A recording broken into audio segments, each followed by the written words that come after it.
All right, welcome back to the third episode of the pod. I'm happy to have my friend Joe back again.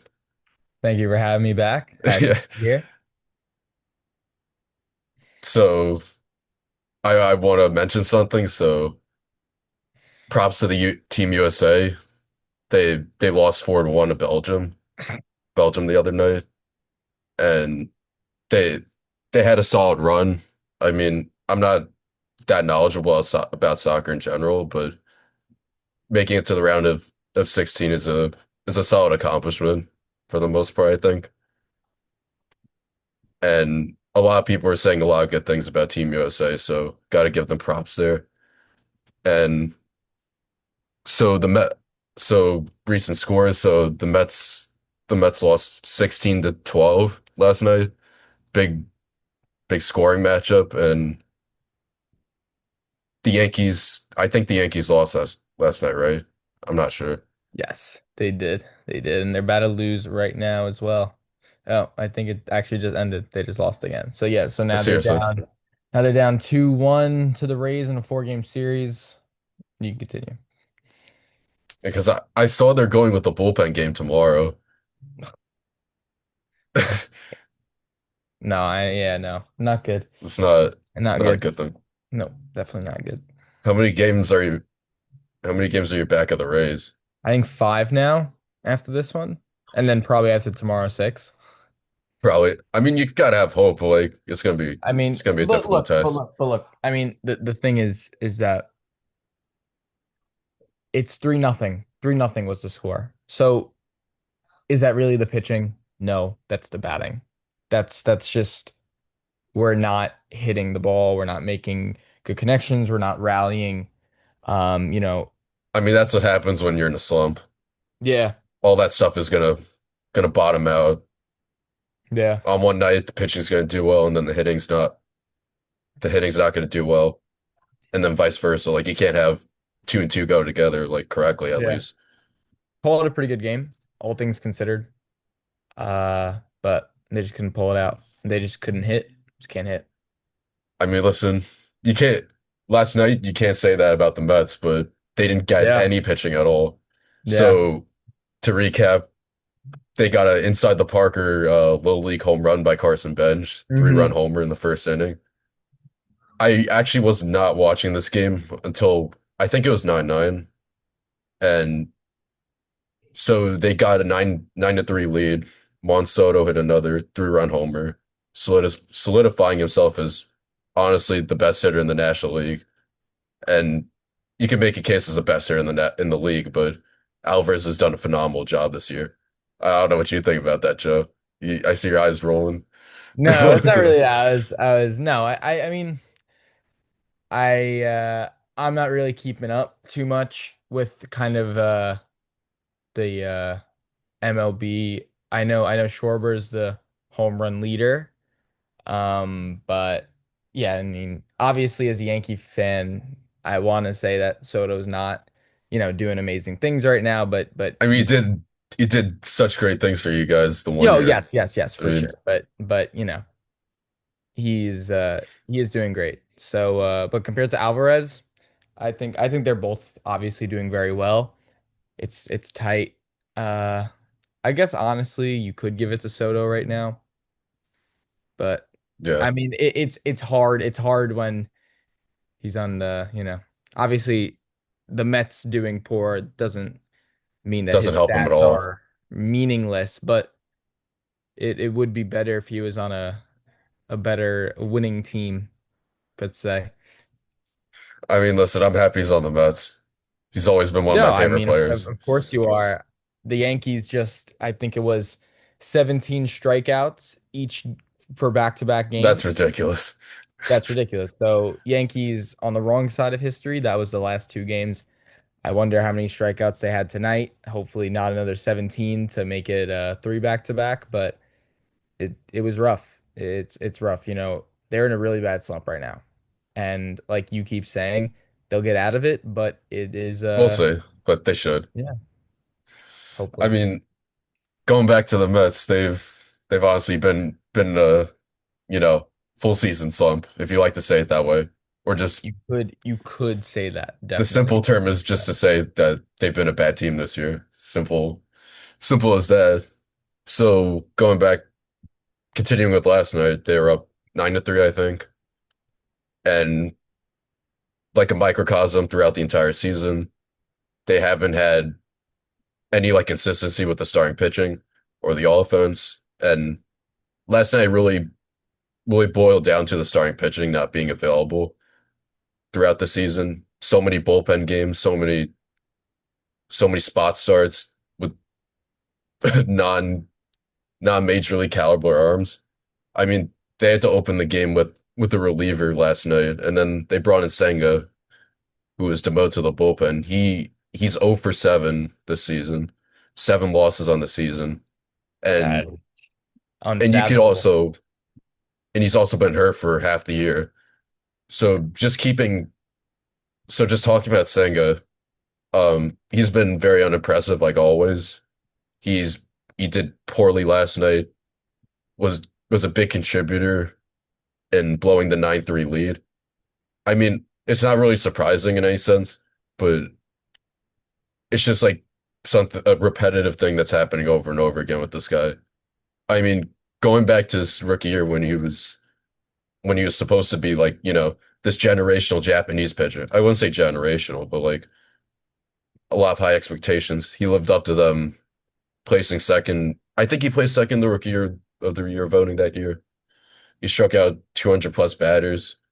And then the next year in 24, he gets hurt before the start of the season, only pitches in one game, then gets hurt again, and then pitches a couple games in the playoffs and does poorly there and was kind of I wouldn't say he's like a major contributor, but he wasn't helping the Mets at all in the postseason that year.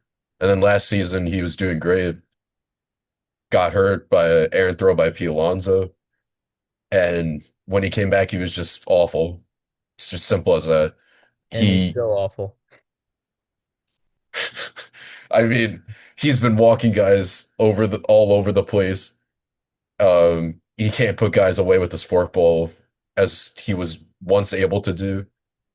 He's giving up a lot of home runs. I mean, it's literally just like a perfect storm of what everything wrong could happen. Everything wrong that could go for a pitcher. Yeah, that's a good way to word it. But like this season before in the off season, I mean, he was reportedly doing very great. I mean, in spring training and the start of the season, like I think it was the first two starts, he he was throwing up close to like 99 on his four seam, which is very encouraging. It was actually pitching decent, and then it just bottomed out from there, even with the improved velocity as he once had. I mean, he's just been like unpitchable at this rate, and he has one more year on his contract after this year, but it remains to be seen like how he's gonna fit in the Mets' future at this rate. Yeah, Because if he keeps so pitching like this, do you it's just think impossible. he fits into the Mets future? I think he's gonna have to because the only the only option I see is like them either like just cutting him. I mean, they can't trade him at all. He has Yeah, no they're not trade gonna value. trade him. Yeah, right. I mean, he still does have like solid stuff for a pitcher. It's just that the results obviously aren't there at all.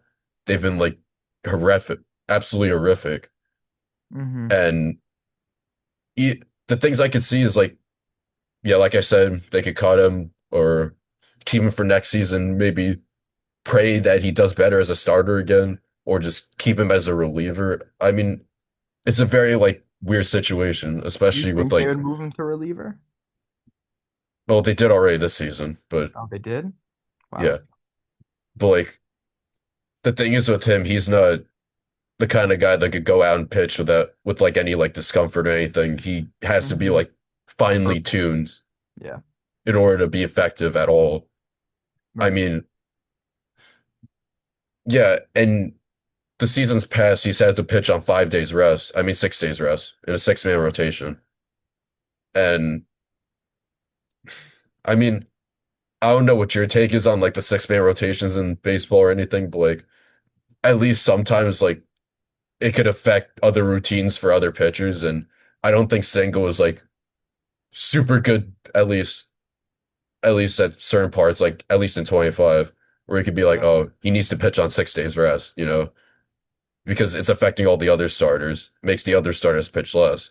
I mean, that's just my personal opinion.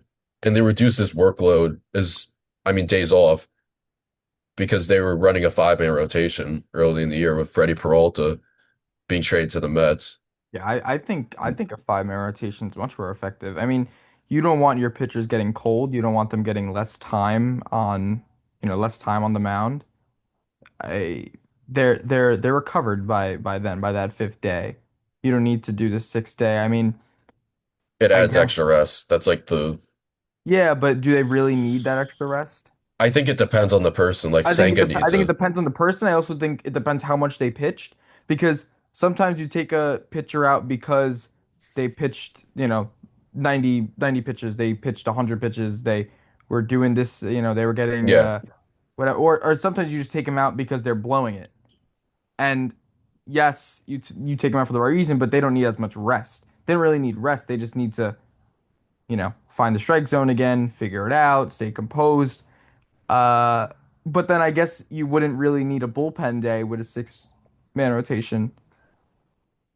So I mean, the Mets aren't don't have a 6 man right now, but by the way, yeah, they're just like they're running low on starting pitchers. I mean, they traded David Peterson, the Cubs, a Yeah. week ago. It was actually when we saw each other at the time. I They don't know if he they was, they traded Peterson for yes, what? But for what? the 13th prospect on the Cubs. Like he's a long ways away. He's in like Well, I think he's in low A, so he's gonna be a long ways away. yeah. But Peterson He was doing flipping it. poorly. Peterson was on my fantasy team that last year. I know I Seriously. picked him up from the wire. Yeah.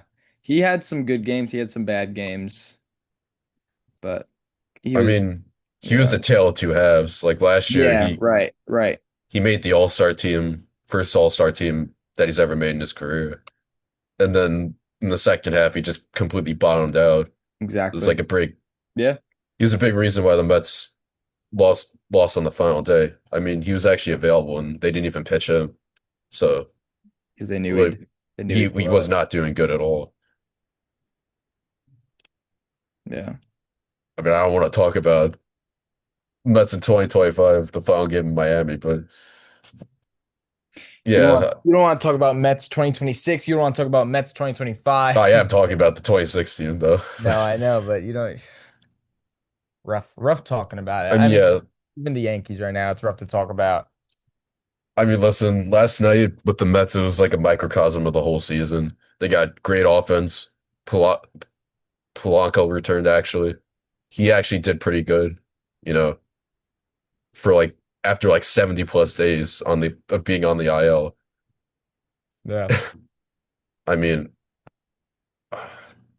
this team is just like very frustrating to watch. I mean, it's probably shared between everybody that's a Mets fan, including me, obviously. Oh, yeah. Like, yeah, last night was I don't know.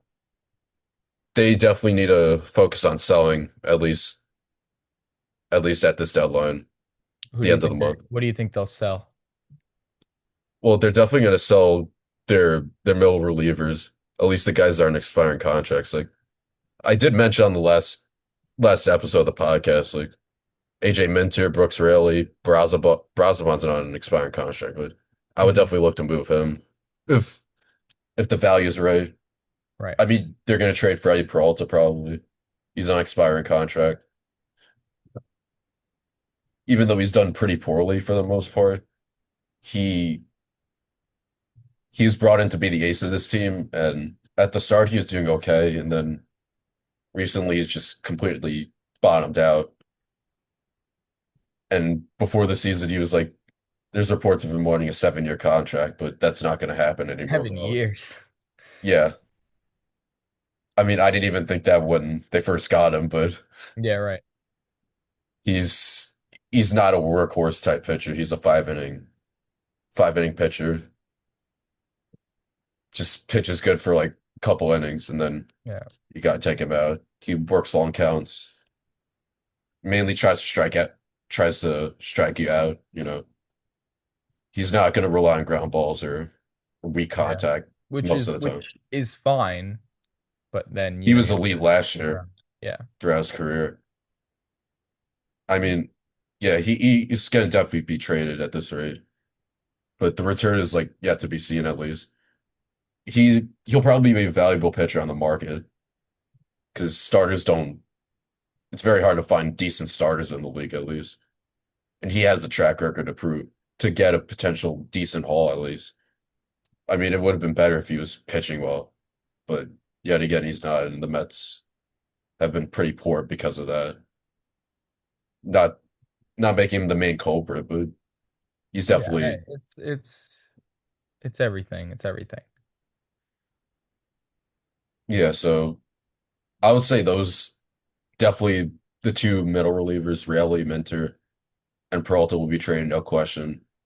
And maybe Tyrone Taylor, probably Tyrone Taylor, but he's not that good. I mean, he's mostly a bench player. Could be a solid fourth outfielder for another team. But yeah, that's really all that they should for 100% move. I mean, Luke Weaver's on the radar potentially for getting Yeah, but moved. you gotta they could I think they could sell Weaver really high right now, They which could, yeah. would be good. I think you listen if you're listening to calls, but you also don't just take anything. Yeah, 100%. Like they got to approach like the way you said. They can't just ship him off just to ship him off.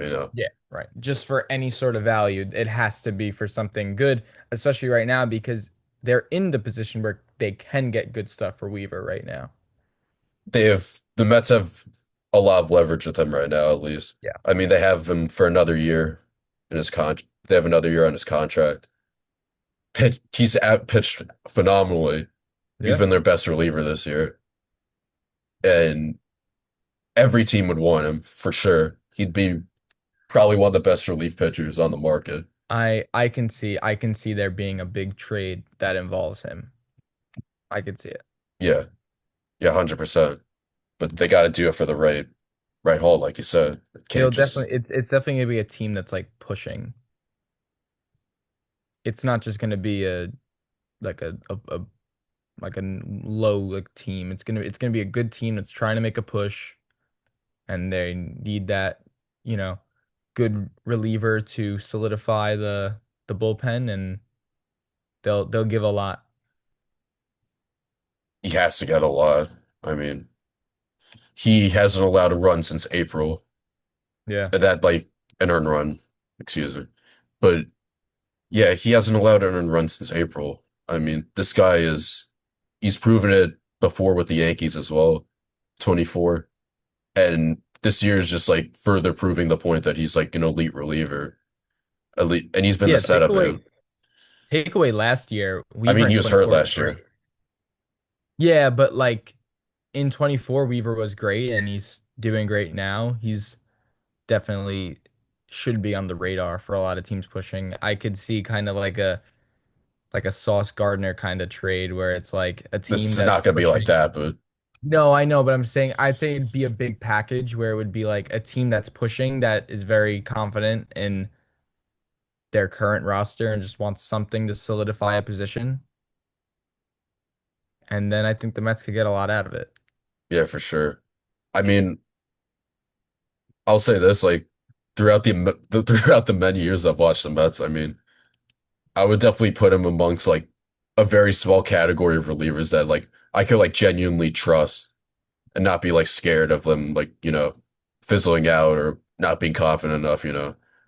He's definitely like he's just a stone cold good reliever. Yeah, you Like you put could him on put the him in any mound spot. and you put him on the mound any spot, you're confident that he will get out of it or, not do as much damage.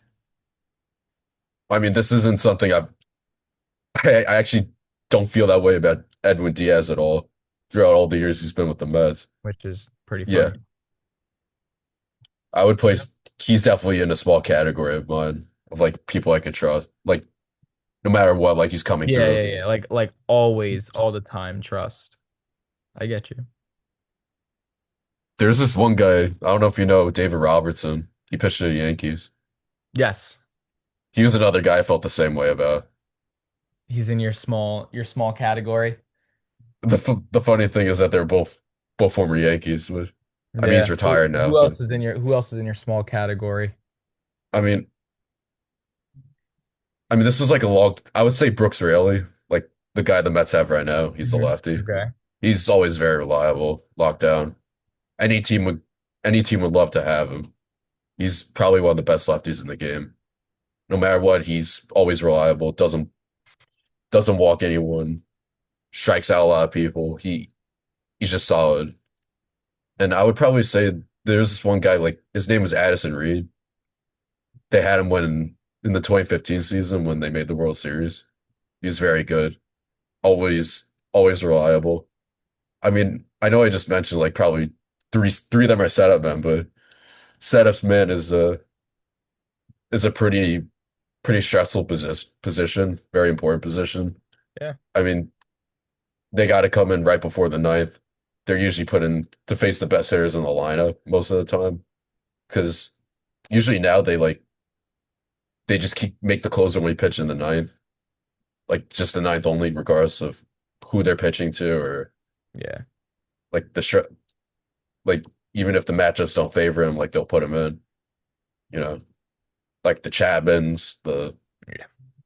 yeah, the Chapmans. The do they put Bednar in the eighth a lot of times or It's actually funny you say that because I think they did a few nights ago, but usually they don't. Usually they just take him out in the ninth.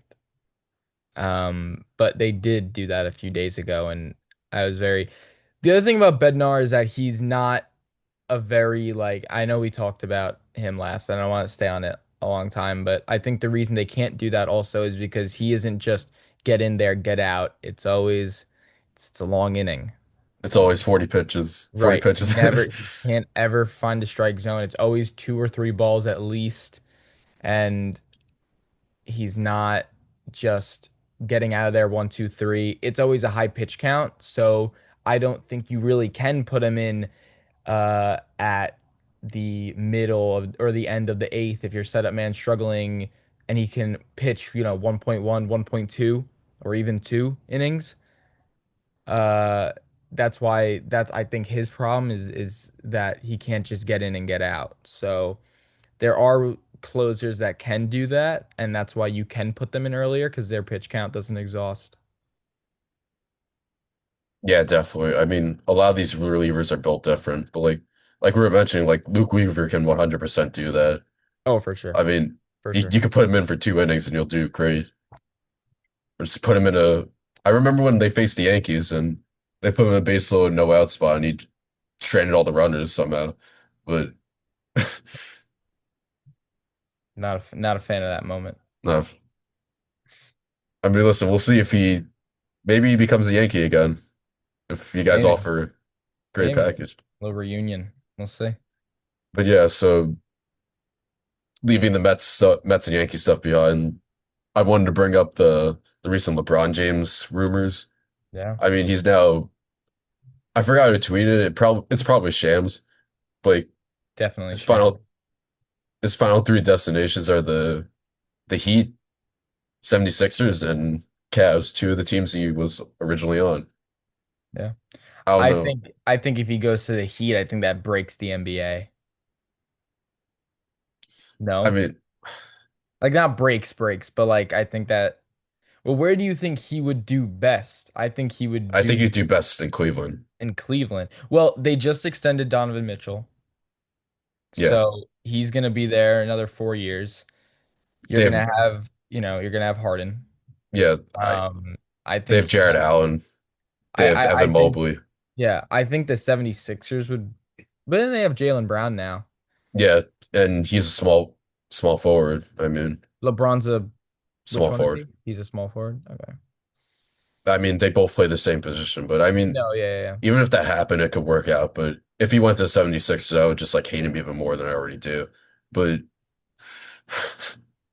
I mean, Yeah. Wasn't the thing like, oh, if the Knicks didn't win, he'd go to the Knicks, but yeah, since they won, he's not gonna he go. probably would have. Yeah.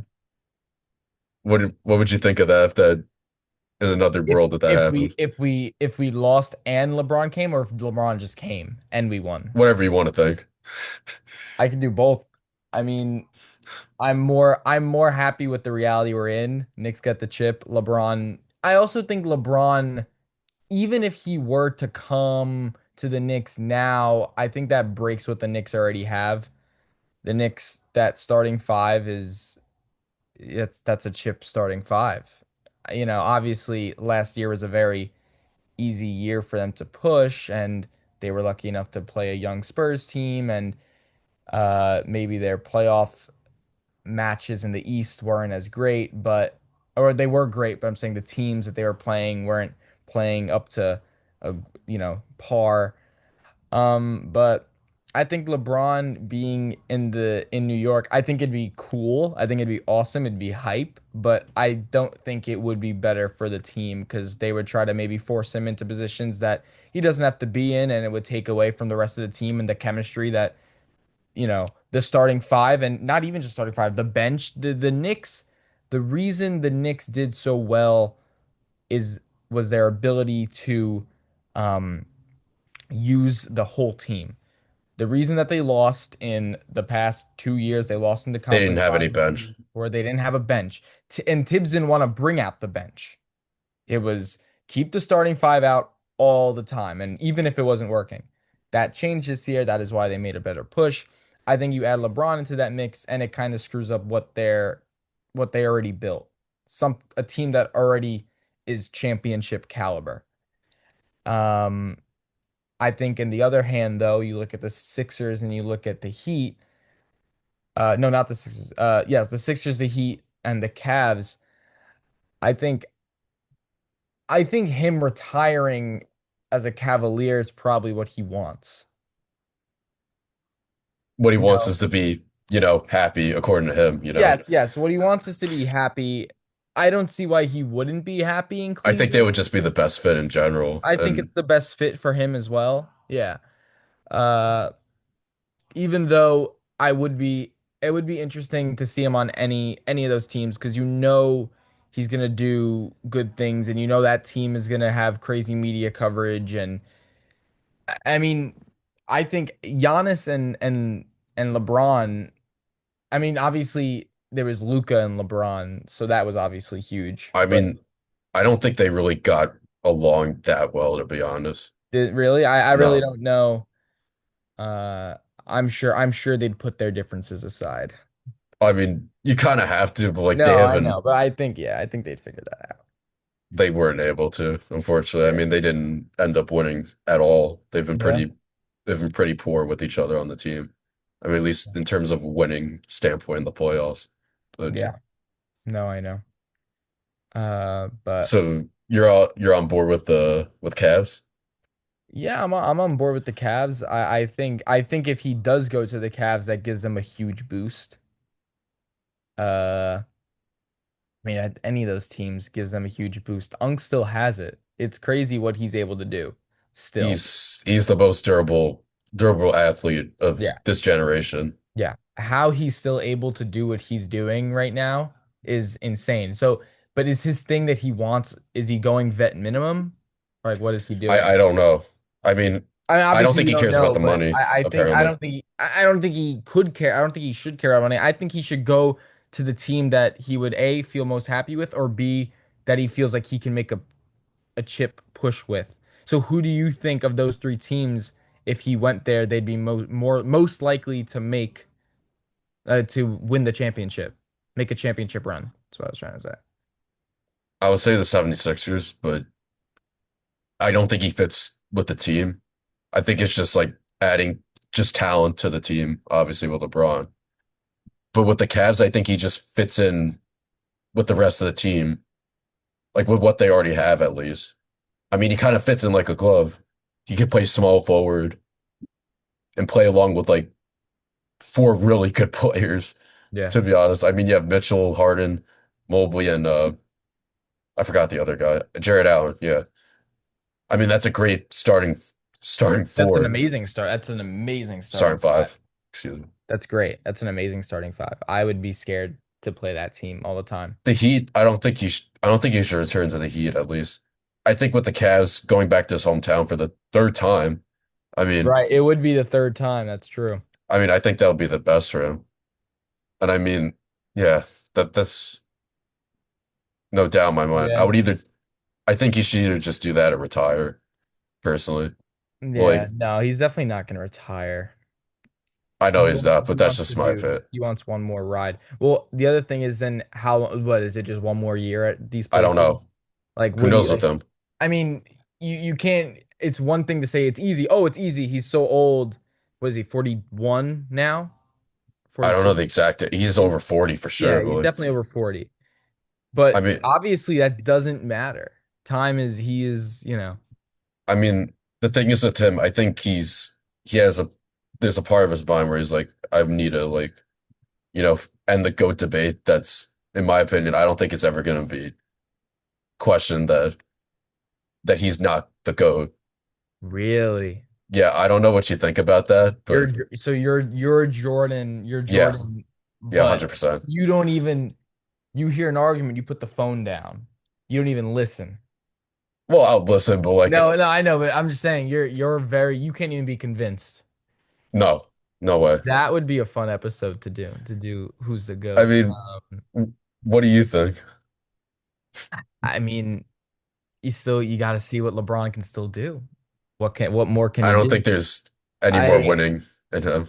So let's say LeBron does get another chip. Let's say he goes to Cleveland, for example.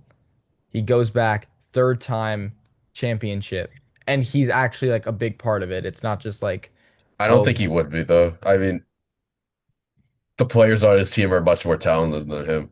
I mean, James Harden, you could say whatever, I guess, but I mean, Mitchell, yeah, that's a very talented team. yeah. Um, I mean, no, I probably wouldn't even with that. Even if he went to Cleveland this year, played a big part in a championship run. The thing is, I just don't see that happening. I mean, I'm not trying to be like come off as like someone with a big ego, but I Right. mean, when it comes to I this get it. topic, but I Yeah. just think it's unquestionably Jordan is the GOAT. I mean, I would try to be fair with LeBron, but I mean, I just don't see a world where,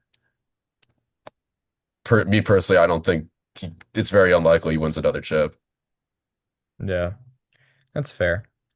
I don't know. I really don't know who to choose. Obviously, they're both amazing Oh yeah, players. They've obviously. had amazing resumes. It's hard to pick. I don't give people an answer You because don't. I because I really don't know. And I'm not gonna LARP that I'm super knowledgeable on all this stuff. Uh but it is I will say though, it is still so impressive that LeBron is able to do what he's doing now at this age. And I think that that's something that has to be given points to him because Jordan wasn't doing that. I mean, that's why I said he was the most durable athlete of this Yeah, generation. I he mean, definitely no is. question. I mean, he's accumulated so many points, probably the most points, I think, right? Yeah, he's accumulated the Yeah. most points in the NBA. Yeah, and I that's mean, also I just a can't time question thing. like, his greatness, Yeah. I mean, but I'm same just with saying, Jordan. You can't. I think it's obviously very close right now.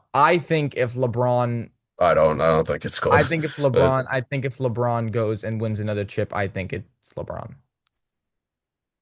Right now, I'm still like torn. I think if LeBron goes and wins another chip, it's LeBron. I mean, listen, I'm not trying to be like a rings guy. I mean, Blake, Jordan was 6-0 in the finals. LeBron was 4-6.